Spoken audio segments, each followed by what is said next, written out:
આગળ વાત કરીએ તો મહેસાણામાં હજારો માનવ મહેરામણ સાથે 4 કિલોમીટર લાંબી માં ઉમિયાની નગર યાત્રાની તડામાર તૈયારીઓ શરૂ થઈ ચૂકી છે।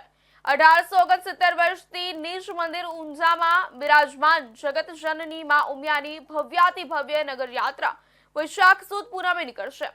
સમગ્ર ઊંઝા નગર આ દિવસે માં ઉમિયાની ભક્તિના રંગે રંગાશે। તારીખ 12 ના રોજ સોમવારે સવારે 8:15 નગર યાત્રાને મહેસાણાના કલેક્ટર એસ.કે. પ્રજાપતિ લીલી ઝંડી આપી પ્રસ્થાન કરાવશે। ત્યારે સંસ્થાના પ્રમુખ બાબુભાઈ પટેલ અને અન્ય હોદ્દેદારોની ઉપસ્થિતિ રહેશે।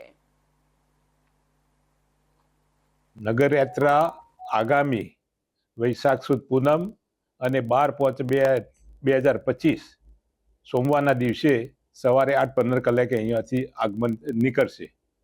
ખાસ કરી અત્યારે નગર યાત્રા નીકળવાની છે નું શું મહત્વ છે અને આ વખતે શું નવીનતા જોવા મળશે?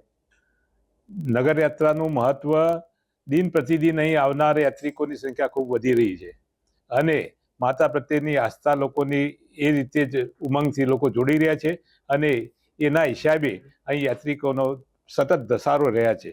આ વખતે આકર્ષણનું કેન્દ્ર શું રહેશે? આકર્ષણના કેન્દ્રમાં તો દર વખત અમારા જે વિવિધ ટેલબાઓ ને બધું હોય છે એ જ રીતે એમાં સુશોભિત કરી અને એમની સંખ્યામાં પણ વધારો થયો છે। એટલે આ રીતે લોકોને એમાં સંખ્યાનો વધારાથી ગમશે। કેટલી સંખ્યા જોડાય તેવું લાગી રહ્યું છે? સંખ્યા હજારોની સંખ્યામાં દૂર દૂરથી લોકો આવતા હોય છે। એટલે ચોક્કસ આંકડાની રીતે આપણે વાત નથી કરતા, પરંતુ દૂર દૂરથી એટલે કચ્છ, કાઠિયાવાડ, રાજસ્થાન, મધ્યપ્રદેશથી પણ લોકો જોડાઈ અને હજારોની સંખ્યામાં લોકો આવતા હોય છે।